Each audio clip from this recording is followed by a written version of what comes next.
Olá, mais um tema semanal para o grupo de estudos que nasce no Amigos do SEC. Então o pessoal faz a votação em um determinado tema e o tema dessa semana, eu vou ler aqui para vocês, é dificuldade para algumas pessoas com o ego em grupos de estudos e discussões.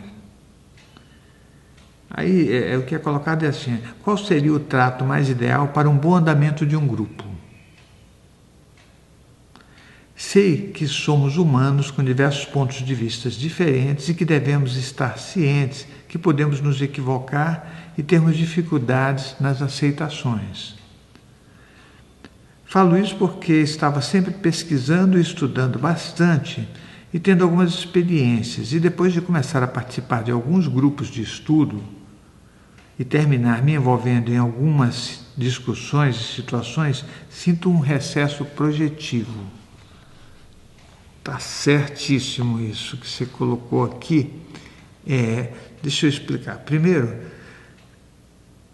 quando você coloca aqui, qual seria o trato ideal para o bom andamento de um grupo? Existe até um trabalho sobre grupos de pessoas, existe um trabalho psicológico, psicanalítico com relação a isso, feito por Pichon Rivière, né? O que ele coloca? Ele faz a teoria dos grupos, ele diz como é que se comportam. De verdade, não existe nenhuma relação em que uma pessoa não afete a outra. Eu sempre estou explicando isso porque eu acho que é importante a gente entender que a nossa evolução se dá pelo relacionamento, não tem jeito. Só que assim, você vai ter condições de relacionamento em que um é mais agressivo, que o outro é mais passivo, que a pessoa quer impor a posição dela porque ela acha que está certa. De verdade, todo mundo acha que está certo, né? Porque isso é afirmação do ego, todo mundo acha. Né?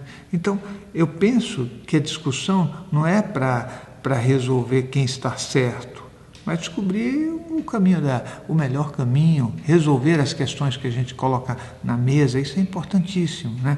Então, isso que você está falando é essa situação. Então, de a gente aprender não a afirmar o nosso ponto de vista, porque cada um de nós acha que está com tudo, né? E não funciona assim. Você pode ter certeza que por mais que a gente estude, por mais que a gente saiba, se você imaginar a dimensão desse universo e nós encravados aqui nesse planeta, nós não sabemos de nada. Nós estamos apenas fazendo um caminho, que aí, essa é a grande ideia do universo, é que você faça esse percurso todo para ir aos poucos acrescentando conhecimento e não ficar pensando que vai chegar em algum lugar, né? Porque a gente sempre...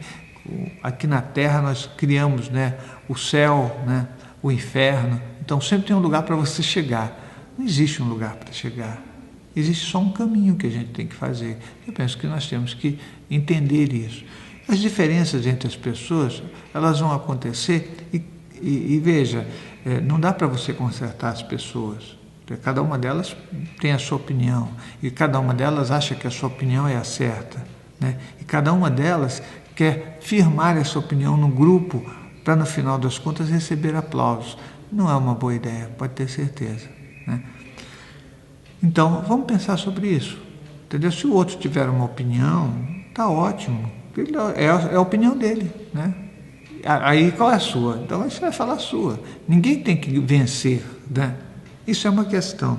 Aí, quando a gente está falando dos grupos que se frequentam, cada um deles trabalha de um jeito, cada um tem um orientador, tem um mestre, tem um líder, tem um guia, e isso tudo, de verdade, vai acontecer sempre, né? Tem sempre aquela pessoa dominante, aquela pessoa que tenta se impor, né?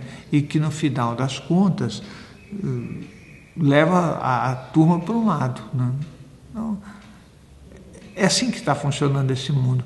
Entender tudo isso é a chave do negócio. Quando você diz que começou a ter recessões na parte espiritual, isso é verdade, acontece mesmo. Se a gente deixa que o trânsito dos outros egos nos atrapalhe em algum nível, você começa a ter dificuldades que você não consegue ver, tá certo? Essas dificuldades são dificuldades que muitas pessoas que trabalham em espiritualidade relatam, né? Então, você se envolve com alguma coisa e o envolvimento já começa a te causar dificuldades naquilo que você fazia com mais facilidade. É bom pensar sobre isso, porque a gente nunca se envolve com uma pessoa, nem com duas. Existe muito mais do que o mundo físico, e aí a gente começa a ser atrapalhado. Por isso, vamos pensar de uma forma mais ampla, né? E saber que um grupo de estudos, ele é um grupo de debate, onde a gente tem que aprender tudo. Mesmo quando a gente apresenta um tema, esse tema faz parte do universo. Então, é bom que ele seja olhado de cima, saber que a gente pode ter razão ou não, né? Permitir que outros tenham razão ou não, permitir que todo mundo erre, permitir que todo mundo acerte. E aí a gente vai conseguir acrescentar alguma coisa no nosso trabalho e no nosso percurso. É assim que funciona. Então, num debate desse, sempre alguma coisinha a gente aproveita, a gente aprende, a gente observa, né? Não adianta exaltar a voz, não adianta discutir, esse não é um caminho. Esse caminho não é caminho para conhecimento, né? É caminho para confronto. Então, vamos ao nosso debate, né, com a consciência de que todos que estão aqui, não num grupo, mas nesse planeta, têm um caminho a percorrer.